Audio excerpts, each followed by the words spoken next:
Welcome to the first chapter of this 3 chapters M-Step administration training. In this first chapter, the tasks that need to be completed before testing begins are covered. Chapter 2 will discuss during testing tasks, and Chapter 3 discusses tasks completed after testing. To begin, this before testing presentation will share what is new for the 2024 administration, resources that will help you throughout test administration, important information about student supports and accommodations, how to complete before testing tasks that are done in the OEAA Secure site and in the DRC Insight portal, and finally how to prepare students and staff for M-Step administration. In this section, I will discuss what's new for the 2024 M-Step administration.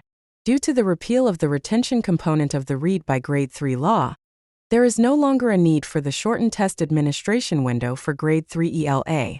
There is one online test administration window for all grades and content areas, April 8th through May 17th.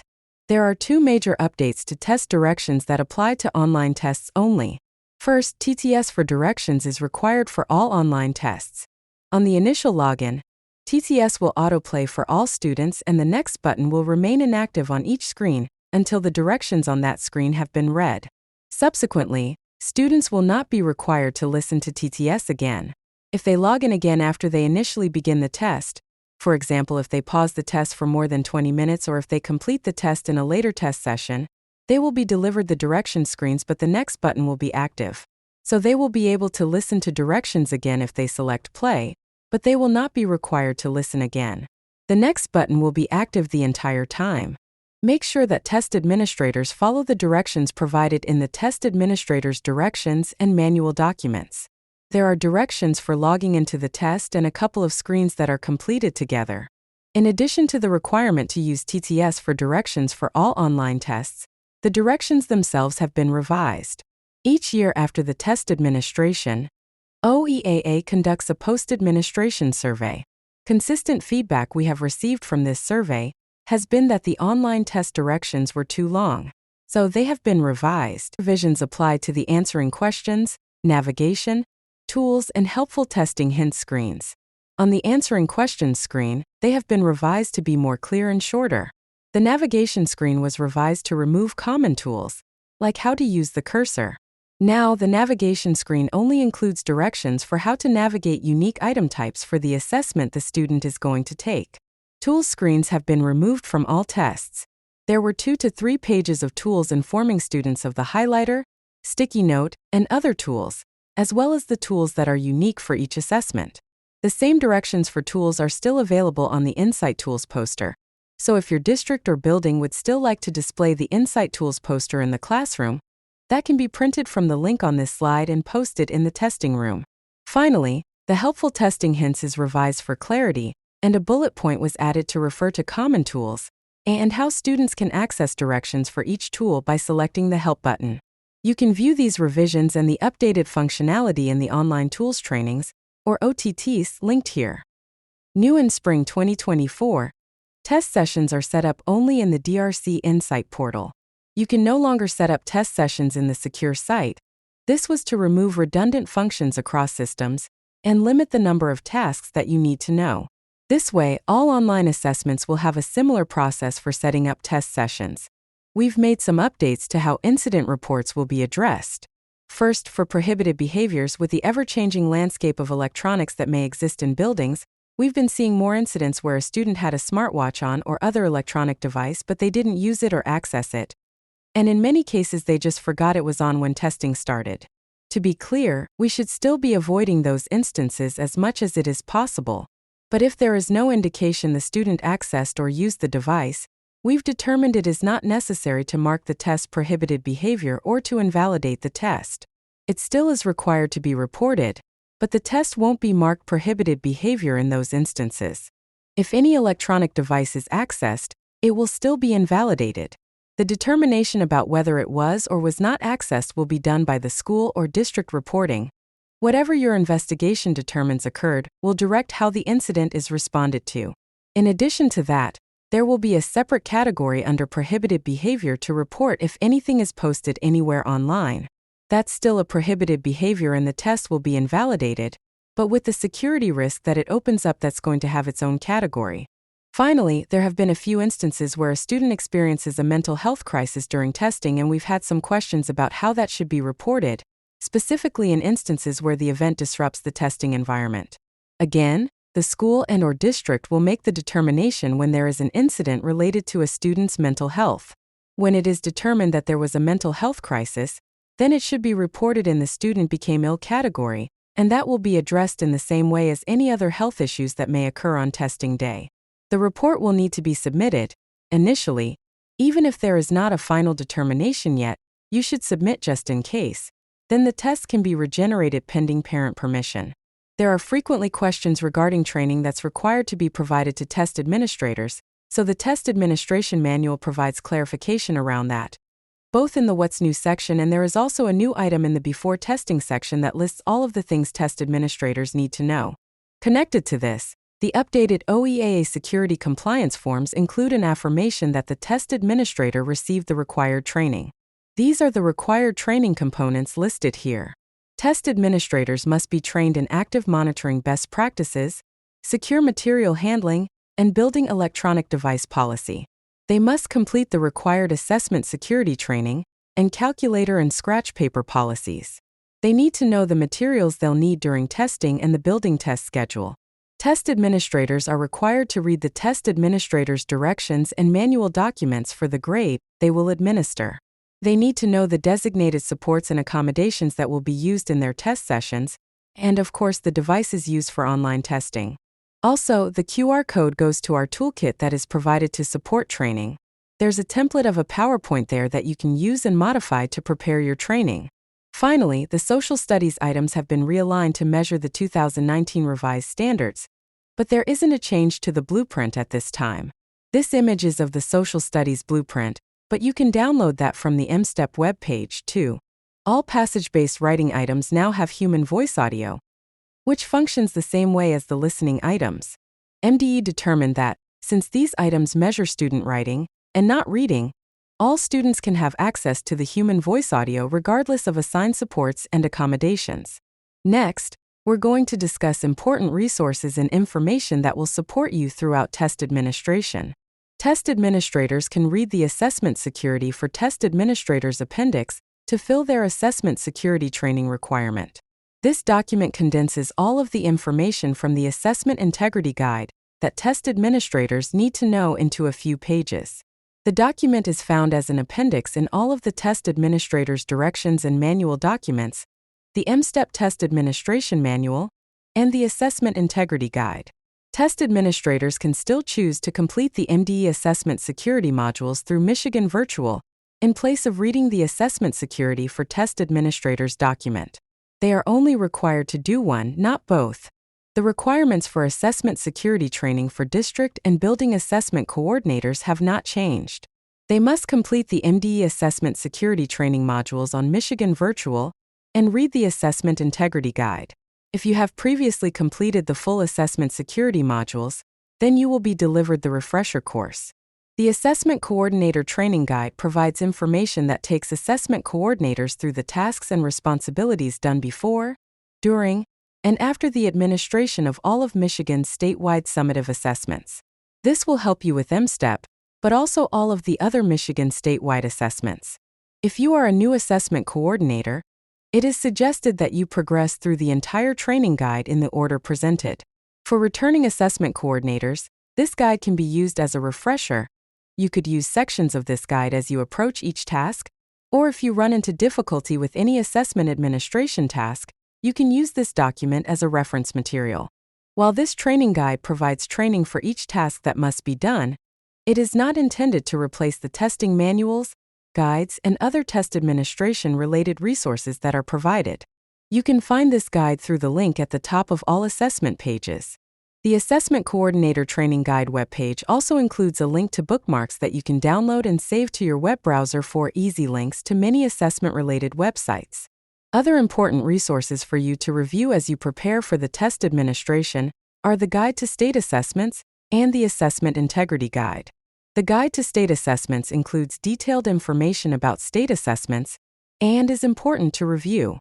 The Assessment Integrity Guide provides information on the prevention and detection of testing irregularities and guidance for follow-up and resolution of any identified testing irregularity, in order to ensure all procedures before, during, and after the test administration lead to student results that accurately reflect a valid and reliable measure of each student's unique and true educational knowledge, skills, and abilities. The Assessment Integrity Guide has been updated for the Spring 2024 administration and should be reviewed for the updated testing policies. You can find these documents plus assessment security training by going to the MSTEP webpage. The link for the Assessment Security Modules registration is under the Assessment Training and Resources for Educators section. The MSTEP Test Administration Manual includes detailed guidelines for before, during, and after the MSTEP test administration. The Test Administration Manual provides information about the test administration policies and procedures, as well as step-by-step information for each assessment task that needs to be done before, during, and after testing. Checklists are also provided in an appendix, with links to each task, to help you keep track of everything that needs to be done. You will also find test administration policies, including the scratch paper policy, calculator policy, and electronic device policy, information about supports and accommodations available for the MSTEP assessment, and the incident reporting table that includes potential test irregularities and their resolution for both paper/pencil and online test administrations. The Test Administration Manual, or TAM, has several new and updated appendices that will help you throughout test administration. The next several slides will describe the new appendices in more detail, but this is a list of some of them. There are 3 policy appendices: the calculator, scratch paper, and electronic device policies. Next, there's a new Active Monitoring Best Practices appendix, the Incident Reporting Guide. Next are how to complete an incident report and the DRC test monitoring application. These are the rest of the appendices in the TAM. The list of important dates, DRC Insight Portal User Guide, the checklist for assessment coordinators separated into before, during, and after testing tasks. There's a test administrator checklist that can be used during test sessions, and the Assessment Integrity and Security for Test Administrators appendix is in the TAM. The next few screens will review the content of some of those appendices. The Electronic Device Policy provides clarification regarding expectations for students and staff. For students, non-testing electronic devices are not permitted during testing. They must be turned off and stored away from the work area. Testing devices cannot be used for anything other than testing during the test session, even if the student has submitted their test. During the test session, no games, internet, or other sites or applications can be accessed. For staff, the important takeaway is that attention must be focused on monitoring testing during administration. Cell phones should only be used in an emergency situation. Wearable technology is discouraged, however, if worn, it must be set to airplane mode. Test content cannot be recorded in any way, and test administrators cannot do other work while monitoring the test administration. The Active Monitoring Best Practices appendix provides detailed descriptions of administration practices that are required. Then, best practices are described, practices that are acceptable, and finally, prohibited practices listed. To help facilitate faster processing of incident reports, this appendix details the information that needs to be included in the most common types of incident reports. Those types are test not completed, which is typically unlock requests, prohibited behaviors, issues with accommodations or designated supports, and technical problems. There are also links provided for each regeneration request type. This way, users can gather documentation and send it when it's convenient instead of having to wait for MDE staff to attach it in an email. The Test Monitoring Application Appendix provides detailed, step-by-step instructions for how to set up the test monitoring application. It also provides screenshots for setting up the TMA and for the screens viewed by test administrators and screens viewed by students. The Test Administrator Checklist is an optional tool that could be used by test administrators during a test session to verify that they have all of the materials required and follow required policies and procedures. The important dates for MSTEP Spring 2024 administration is available on the MSTEP webpage at www.michigan.gov/mstep, and it's also available as an appendix in the TAM. To view it on the webpage, select List of Important Dates in the Current Assessment Administration section. Then you can choose Important Dates documents according to your need and preferences. There is also an Excel spreadsheet that includes the important dates for every statewide assessment administered by MDE. This way, users can filter the dates according to the assessments and assessment windows they will administer. For example, an assessment coordinator who is responsible for all middle and high school testing could filter on MSTEP, PSAT 8-9s for grade 8, PSAT 8-9s for grade 9, PSAT 10, SAT, and ACT. Instructions for how to filter the Excel spreadsheet are included on the second tab, which is highlighted in red. In addition to the PDF and spreadsheet, a Google Calendar is also available that includes important dates by assessment program. The Google Calendar includes links to resources and help documents for each task. You can download the calendar and add it to your Google Calendar to display the important dates for each assessment program you are responsible for. Test administrators are not required to read the TAM. Instead, all test administration information and policies that test administrators need to know to administer the MSTEP are included in this one document. The test administrator's directions and manual documents are grade-specific, and they are specific to test mode.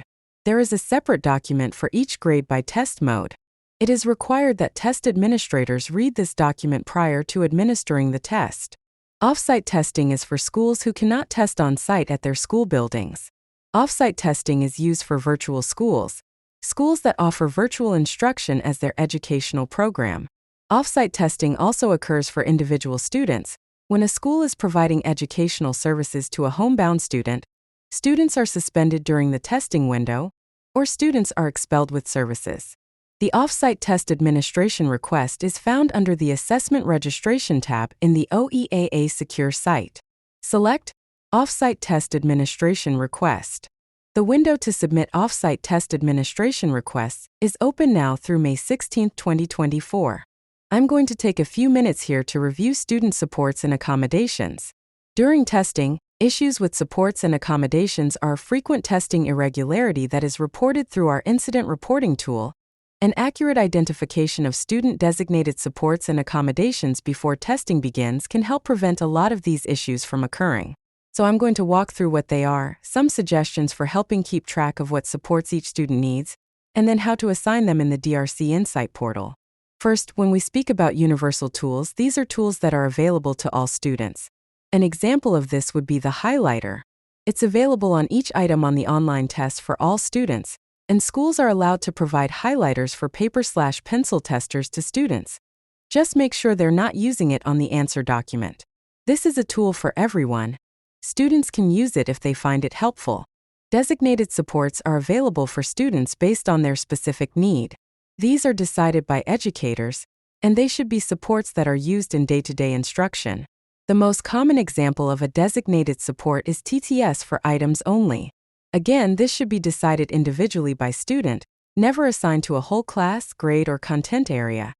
And it should be something that the student is using in day-to-day instruction.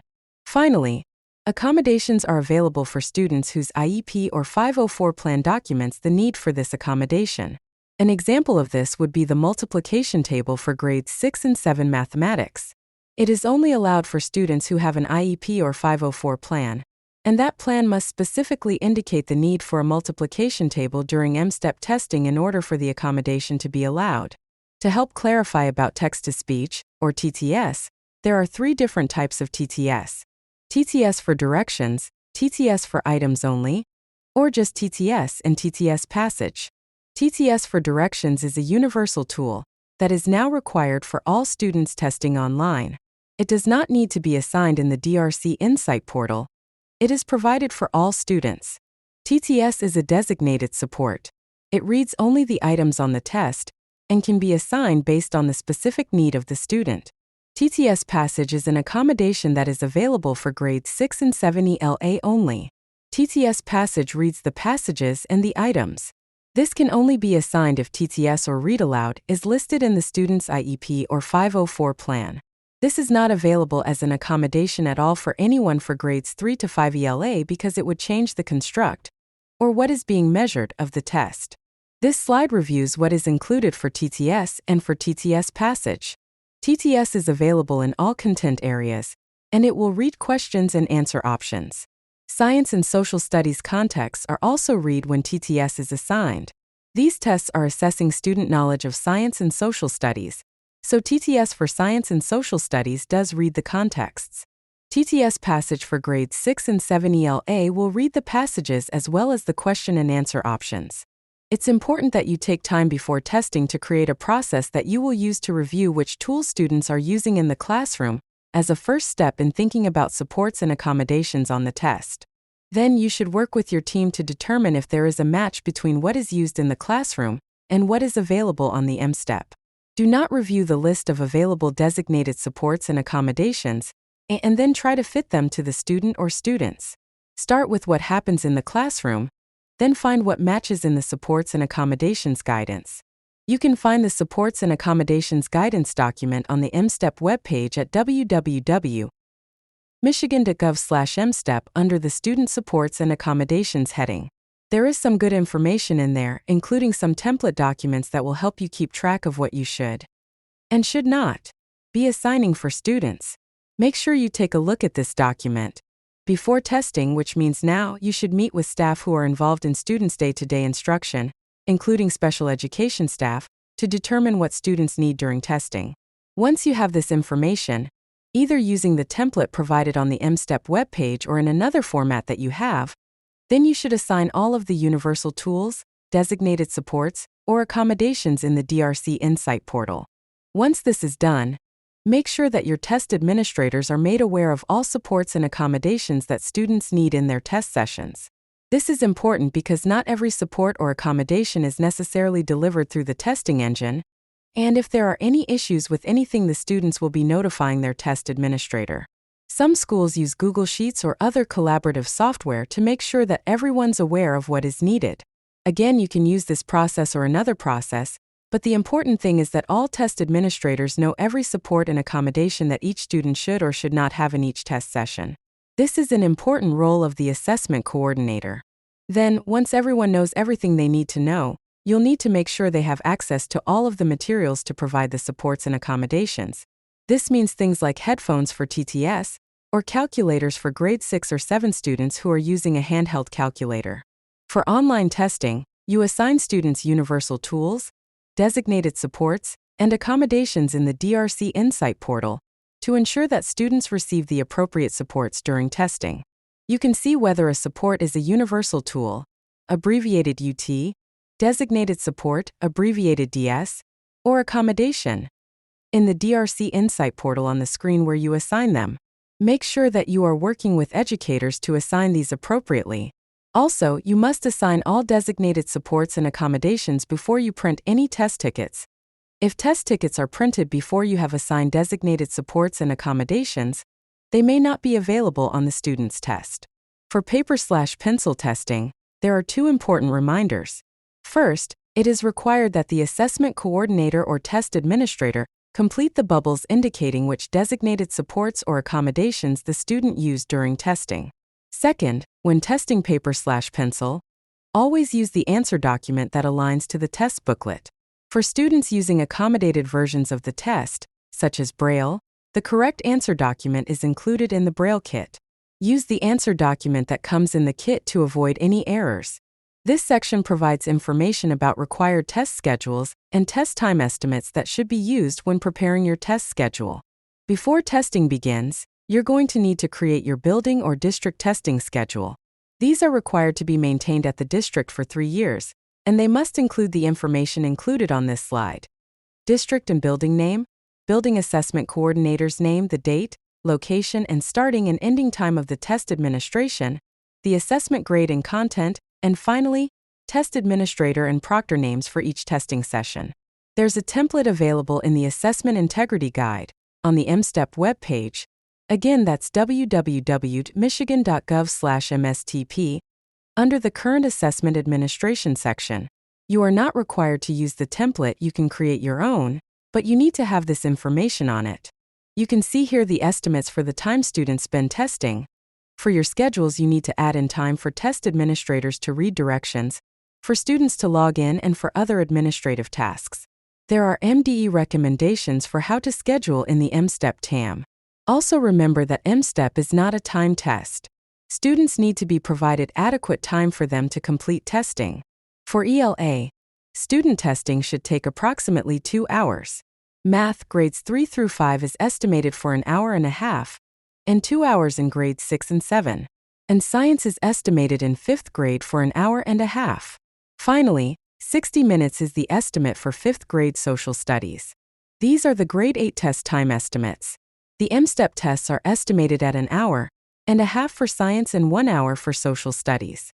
You can also see the time estimate for PSAT 8/9 is 2 hours and 35 minutes. Remember that M-STEP is not a time test, so these are estimates, whereas PSAT is a time test, so make sure you follow the procedures in the PSAT test manuals when administering PSAT 8/9. Here we have MME test timings. And again, the M-STEP times are just estimates as it is an untimed test. This is not the case for other programs, so make sure you're following procedures for the College Board and ACT Work Keys tests. But for M-STEP, the science estimate is an hour and a half and social studies is 1 hour. As you use these estimates to help prepare for test administration, this slide will help your planning by clarifying which staff are eligible to be test administrators. All test administrators must be trained in the administration policies for the M-STEP administration, read the Assessment Integrity Guide or complete the Assessment Security Training modules, and read the test administrator's directions and manual documents before administering a test. They must also sign the OEAA Security Compliance Form before administering any M-STEP assessment. Test administrators are selected from the list on this slide, which is taken from the Assessment Integrity Guide. Test administrators can be teachers or other licensed educational administrators, paraprofessionals or non-licensed administrative personnel, or substitute teachers.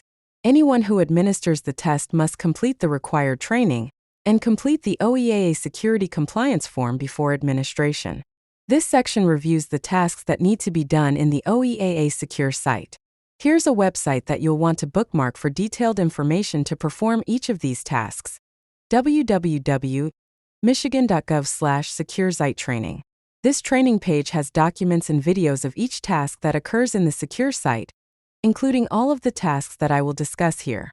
Make sure you bookmark that page or make a note of it somewhere. It has a lot of very helpful resources. Again, it's www.michigan.gov/SecureSiteTraining. The OEAA Secure Site is a site that you will use quite frequently throughout testing. It's an OEAA web application that is used for many testing tasks, and a lot of those tasks are done before testing, but there are also a few during and after testing. This slide sorts these tasks into tasks that are done before, during, and after testing. Before testing, you go to the secure site to pre-identify students for state assessments. If you have students testing with paper/pencil, you can print barcode labels from the secure site, and material ordering happens in the secure site. During testing, off-site test administration requests are completed in the secure site. New this year, the multiplication table accommodation requests are completed in the secure site, and finally incident reporting is in the secure site. After testing, you'll do tasks for the accountable students and test verification process in the secure site, and this is where you can access student test scores, download data files, and access the reports that are available in the dynamic score reporting site. You'll need access to the OEAA Secure site throughout testing.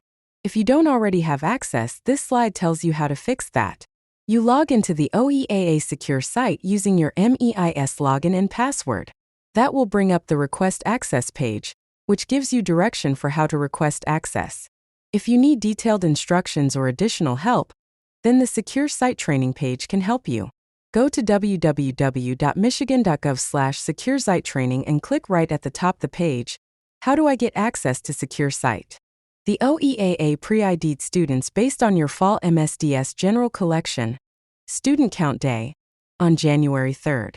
There are no additional pulls for pre-ID that are done by MDE after that date, which means that any enrollment changes after this needs to be inputted by you into the OEAA Secure Site. Depending on the changes that you've had in enrollment and the accuracy of the MSDS General Collection data, for your school or district, you can pre-ID students one at a time using the student search, or if you have a lot of students to add, you can follow the pre-ID file format and template to upload a lot of students. Or if you are confident in the accuracy of the data in MSDS, you can use the MSDS copy function on the Secure Site. There are step-by-step instructions available for each of these methods of pre-ID on the Secure Site training page. It's www.michigan.gov/SecureSiteTraining. This is a screenshot of the student search page, with obfuscated data on it. That first column lists the student's UIC, and then where the arrow is where the student name is. Then you can see birth date and gender. As a note, you can search by student information, which is what is selected here in the upper left, or by UIC or barcode. MDE does suggest that you use or at least verify the student UIC number. There are a lot of students who have the same or similar name, and even birth date isn't always different among students in the state who have the same name. We get a few incident reports each year where the wrong UIC student has been pre-ID'd for testing and then they complete the test with the wrong UIC and it's showing as out of level because they took a test that is in a different grade level than the actual student, or the student who was actually expected to test according to MSDS is listed as not tested because the student took the test under the wrong UIC. These are difficult to resolve because it's a manual process to move student test data from one UIC to another, and it is not something that is often done. So be sure that you pre-ID the correct student with the correct UIC, and you can avoid all of that. Once you've found the student and you know that you have the correct UIC, then you can select Pre-ID Student. That is this screen that you see here. You'll need to make sure that you pre-ID to the correct test cycle ISD, district, school, and grade. Also, you can see the required information is listed here in red. If a student is homeschooled, it is important to change the homeschooled field to student is homeschooled in order to keep their scores out of the district and school aggregate reports. At the bottom left of the screen you can see other student information, such as if the student is identified as an English learning, former English learner, special education, homeschooled, migrant, economically disadvantaged, homeless, in foster care or military connected. These fields are updated from the Michigan Student Data System, also known as MSDS. Once you select the test cycle ISD, district, school, and grade level, a section will open showing the content areas and the mode of testing. For the M step, you can change the mode of testing to paper/pencil for the student if needed. You can also enter reporting and research codes at this point, which will allow reports and the data file to filter by teacher, groups, or other data decided by the district or school. Here we will discuss pre-identification using the pre-ID file upload. On the login screen, you can download the pre-ID file upload template. This is important because you need to use this specific layout in order for your upload to work in the OEA secure site. And you need to follow the codes and abbreviations that are listed in the template. I'll show you a part of the template on the next page. This is just a section of the pre-ID file upload template. You can see that it shows you the field length, the data type to be inputted, and then the field name and the specific information about how to complete each row. You can see, for example, the SDS grade code must be inputted, and you input kindergarten as 00, not K, or just 0. You can also see the requirements for inputting the student last, first, and middle name, and the specific codes used to identify student ethnicity. Again, this is a part of the pre-ID file upload template. If you are going to pre-ID using this method, make sure that you follow the requirements listed here. So here's your pre-ID file upload document. It has the columns already listed. You just input the data according to the requirements listed in the pre-ID file layout. Just as an idea, which at this point would have to be for next year, some schools will maintain this document from student count day in the fall up until it is time to pre-ID students, so that this information has been inputted as students enroll, and then it's all ready to go when you are ready to validate your pre-ID student list. The MSDS copy page can be used without having access to the Michigan Student Data System. It is important to know that when using the MSDS copy page, only students that have been submitted in MSDS at that moment will show in the search results. If the district does not submit new student enrollment in MSDS on a regular basis, the new students will not be included in the search results, and this process will not be helpful. Once you've inputted the information on the previous screen, you will view this screen, again obfuscated for privacy. You need to select the destination test cycle. That is the test cycle that you are pre-identifying the student to test in, then grade and content area. Here you can see the mass update assessment screen. From here you can change the testing mode, online or paper/pencil. You copy students from M-Step to MI Access. Remember when you do this to remove the student from M-Step for that content area. And you can copy students from one component of MME to another component, all done as groups of students, instead of individually. I have a note about pre-identification of students for MI Access. Each year, MDE receives a few incident reports where a student has completed both the M-STEP and MI Access assessment in the same content area. In order for this to occur, you have a student who sat down twice to take a test in the same content area, which is not something anyone wants to see happen. One reason that this happens is that an assessment coordinator does not remove the student from M-STEP. This is not automatic. Make sure that you remove students from M-STEP who are taking MI Access in that content area. Another issue can happen if you haven't finalized your pre-ID list before students are pulled into the DRC Insight portal, which this year happened on February 14th. If you have any students who are taking MI Access in a content area that are still pre-ID yet to M-STEP in that content area on February 14th, then they will be pulled into the DRC Insight portal. And once a student is pulled into the DRC Insight portal, they cannot be removed. When this happens, if the student is listed in a test session, then there will be test tickets generated and printed when you print the test tickets. Once there is a printed test ticket, it is natural for the test administrator to administer the test, assuming that if a student has a test ticket, then the student should test. One way that some schools have solved this potential problem is to create a test session that is called not testing, or something like that, where they can put those students so that there is no test ticket printed out and therefore no reason for the test to be taken. Remember, are made based on MSDS enrollment data, not what's in the DRC Insight portal, so it is not an issue if you have students who are in the DRC Insight portal as not testing. If you need more information about how to use this screen, there are detailed step-by-step instructions available on the Secure Site Training page at www.michigan.gov/secure-site-training. The Pre-ID Student Report is available so that you can view students who are pre-identified for testing, including by grade and content area, mode of testing, is, paper/pencil or online, and demographic information based on what exists in MSDS. You can use this page to unassign students from an assessment if you notice any errors in your pre-ID list. Remember, unassigning a student from a test in the OEA secure site does not remove the accountability to test. Accountability is based on MSDS information. If you have pre-identified the students correctly, they will be on the pre-ID report. The pre-ID report is by test period. The M-STEP is included in the Spring 2024 MI Access, M-STEP, Grade 8 PSAT 8/9 and SAT.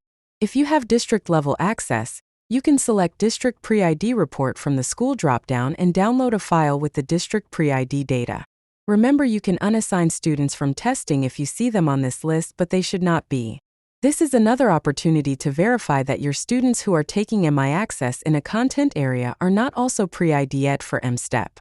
Search by test period and then select Spring 2023.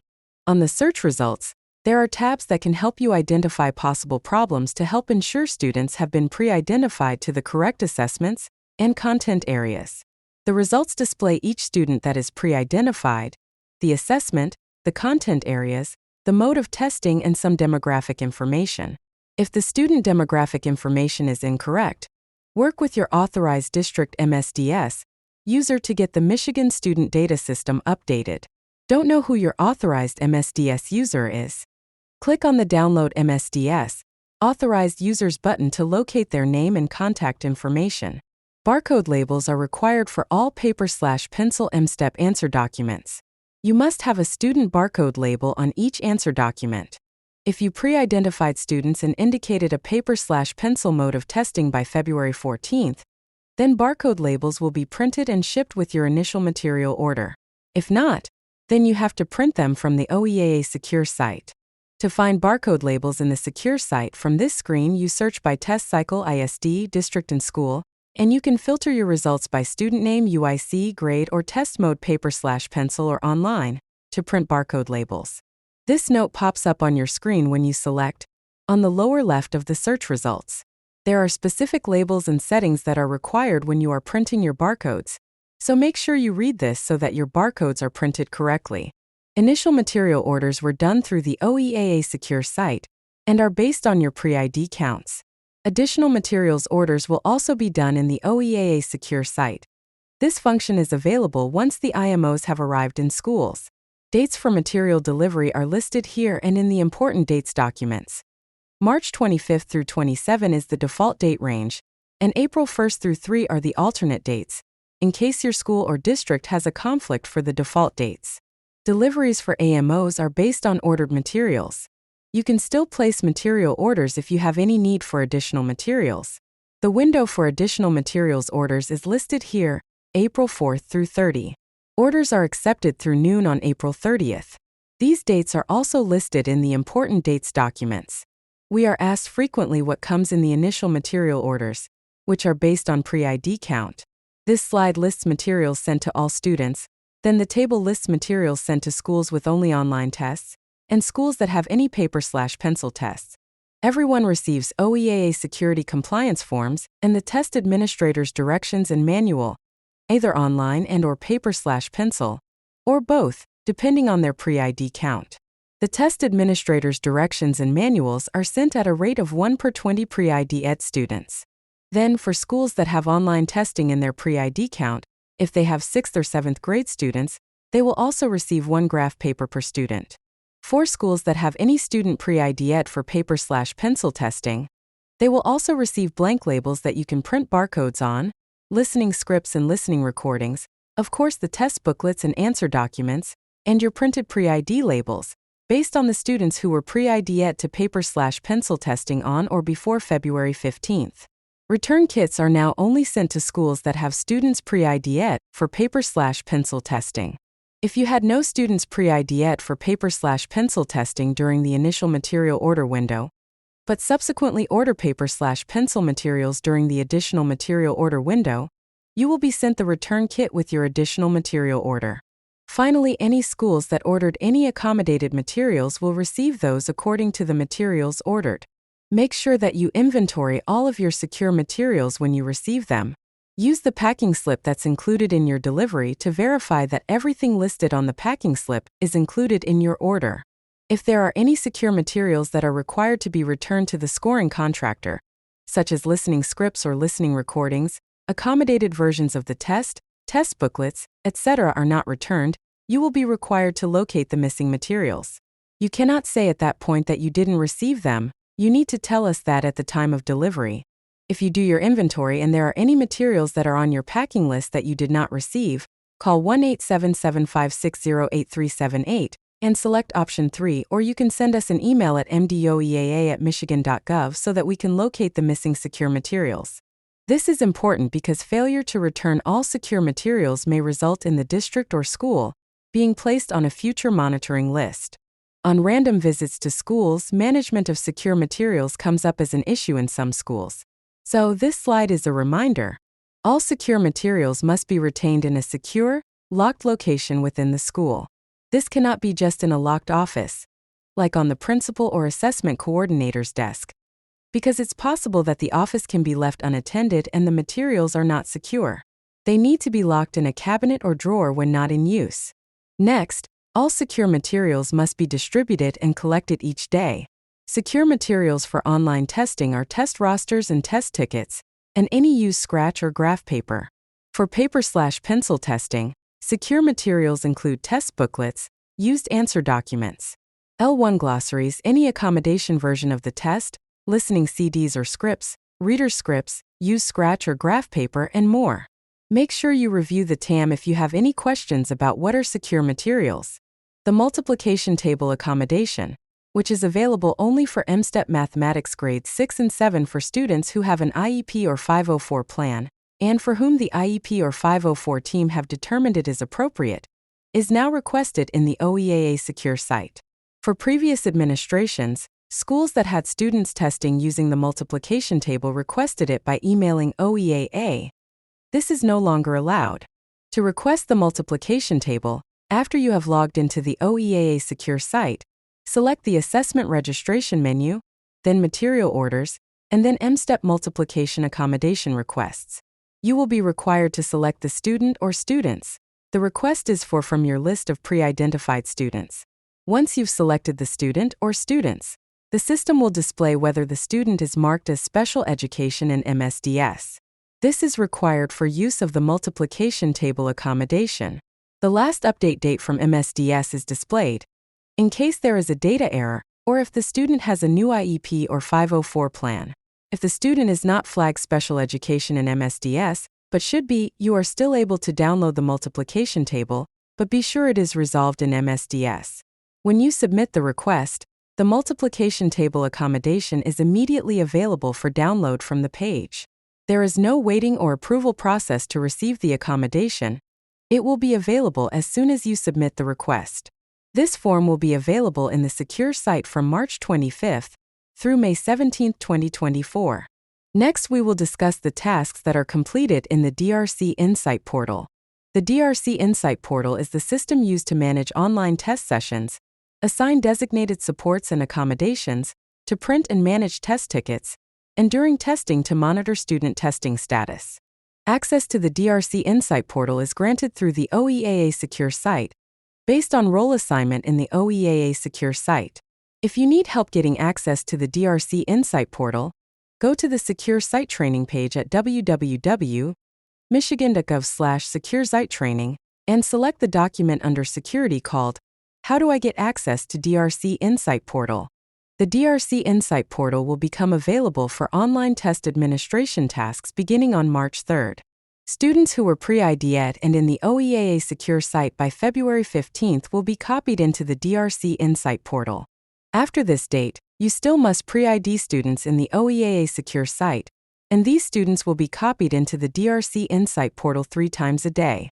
These students who are pre-IDed after February 15th will need to be added manually to test sessions in the DRC Insight Portal. User access to the DRC Insight Portal is required for both technology coordinators and building and district assessment coordinators. The roles to be assigned in the OEAA Secure site are listed here. They haven't changed from prior administrations. If test administrators are going to use the test monitoring application, they will need to have secure access. Again, if they are not using the test monitoring application, then they don't need secure access. They can access student tutorials, mini-modules, and the TAMs without access. If they are using the test monitoring application, then they do need access, and they should be assigned either public or non-public online test administrator roles in the OEAA Secure site. Then they will get the email from the DRC Insight Portal with information about how to access their account. This table shows who needs access and the associated secure site role in order for them to have the correct access. Technology coordinators must have access, and the secure site roles they should be assigned are listed here. Either district or school level access, and for school level access it is either public or non-public schools. District and building coordinators also must have access to work in the DRC Insight Portal. They are sorted the same way as technology coordinators, either district or school level access, and the school access is separated into public and non-public schools. Test administrators only need access if they will be using the test monitoring application. If you are not using the test monitoring application, there is no need for test administrators to have secure access. If they are, then they should be assigned either public school online test administrator or non-public school online test administrator roles in the secure site. Once your pre-ID is done, test sessions are set up, and you have assigned all universal tools, designated supports, and accommodations, then you can print your test tickets. A quick reminder: you have to assign universal tools, designated supports, and accommodations before test tickets are generated. If you print your test tickets and then add a support afterwards, the support may not be available when the student logs in to test. To print your test tickets, log into the DRC Insight Portal, select Test Management, and then go to Manage Test Sessions. Complete the administration, entity information, grade, and content area and select Show Sessions. This will bring back all of the test sessions according to your filtered results. You can select Test Session Test Tickets to print, or you can select Print All Tickets to print all of the test tickets for the filtered results shown. Test tickets can also be printed individually.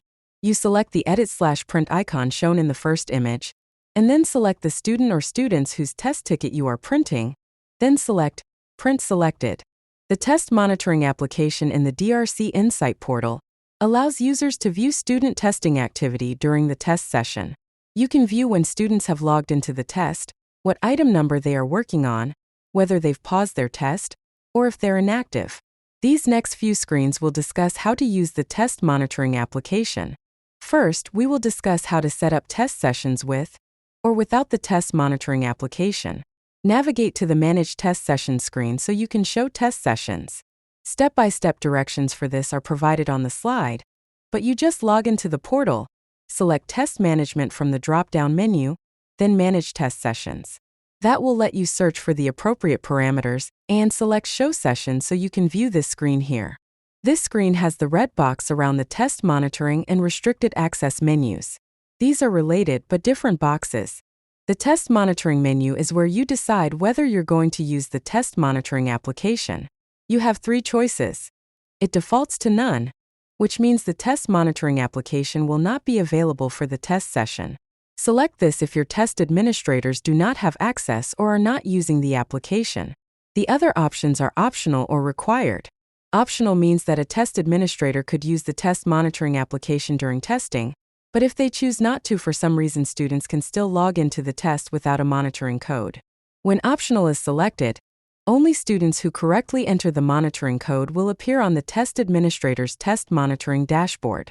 Required means that the students will not be able to log into the test unless they have the monitoring code.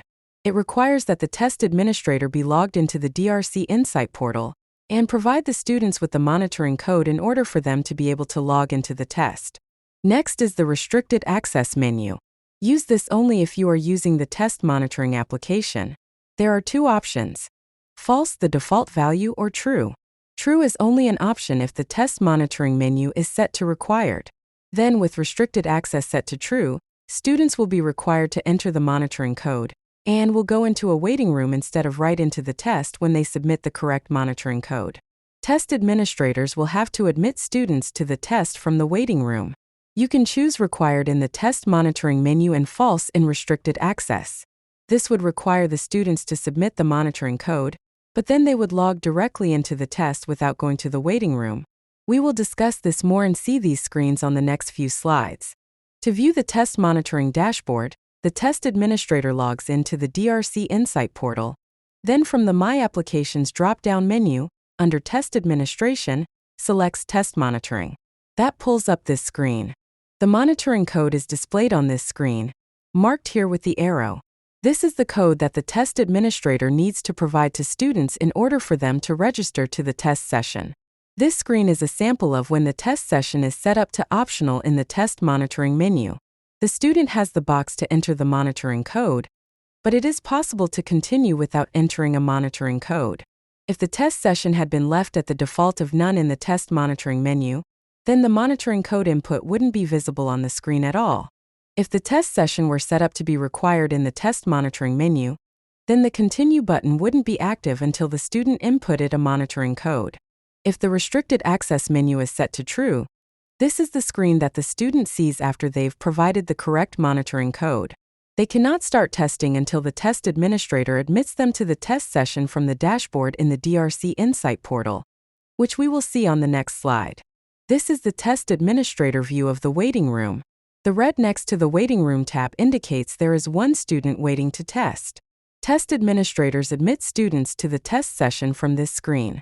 This is the test monitoring dashboard that test administrators can view during testing. It shows students who are logged in, their assessment, test status, navigation in the test, and what item they are working on. The testing statuses are active, meaning they are actively testing, waiting, or in the waiting room; inactive, which means they have not navigated in the test for 5 minutes or longer; paused, they have paused the test; exited, they exited but did not complete or submit the test; and completed, which means they submitted their test. For progress in the test on CAT tests, it displays NA because the item count varies among students. That's everything you need to know about the test monitoring application. All of this information is available in the DRC Insight portal user guide. And it's an appendix in the test administration manual, with even more details. There are mini modules, each no longer than 5 minutes, that explain in detail how to do each function in the DRC Insight portal, including the test monitoring application we just went through. Once you are logged in, go to General Information, then select the Documents tab, and filter on mini modules and select Show Documents. It is important that students are aware of how the items on the test work and the tools that are available to them before testing day. This ensures that students can focus on the content and not the testing engine on testing day. There are student tutorials and online tools training, or OTTs, that should be used. You can launch Insight, and the tutorials are the yellow link at the bottom, and you can see the OTTs listed under each assessment logo. You can also access them from the MSTEP webpage, as long as you use a Chrome browser. Go to the Parent/Student Information section and select the link Online Practice for MSTEP, ELA, Math, Science, and Social Studies. The page that opens has a link to the OTTs on the top portion of the page. To prepare students for testing, MDE recommends that a teacher view the tutorials with students as a class, and then models the use of OTTs. Once students are familiar with this, then they should have an opportunity to practice with the OTTs on the device that they will use during testing. The image here shows you what the tutorials look like. They're each a short video that focuses on one thing in the test. They use a child voice, and there is closed captioning on each tutorial. Building and district assessment coordinators are required to provide training to test administrators before testing.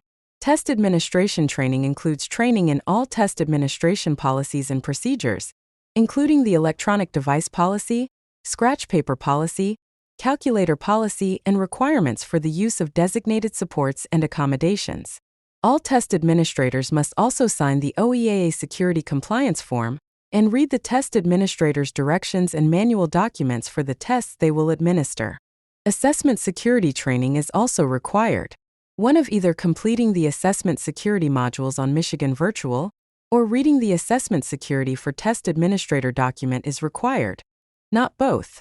The assessment security for test administrator's document is available as an appendix in the test administrator's directions and manual documents, the test administration manual, and the assessment integrity guide. Here is a reminder about the scratch paper and calculator policies. The full policies are available in the test administration manual and in the test administrator's directions and manual documents. For scratch paper, it is available as a universal tool. On the mathematics test, graph paper is required for grades 6 and 7 and optional for grades 3 through 5. Don't forget that used scratch paper is a secure material. Be sure to collect after testing for secure destruction.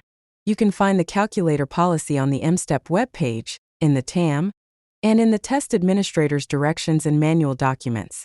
There are no changes in the calculator policy for mathematics or science in spring 2024. Are you signed up for the Spotlight?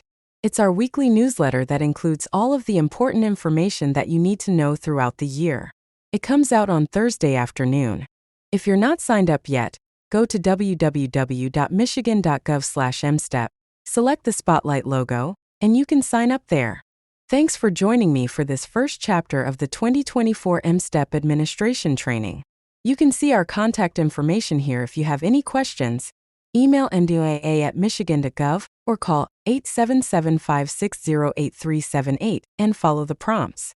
Also, if you have ideas, suggestions, or ways that you manage your test administration tasks that you think other schools might find helpful, send us an email. We include those in Spotlight articles, and all of the helpful hints that you see in the TAM came from tips from folks from the field. Let us know what's working for you. Make sure that you join me for Chapter 2 of this training, where we will discuss the tasks that need to be done during testing.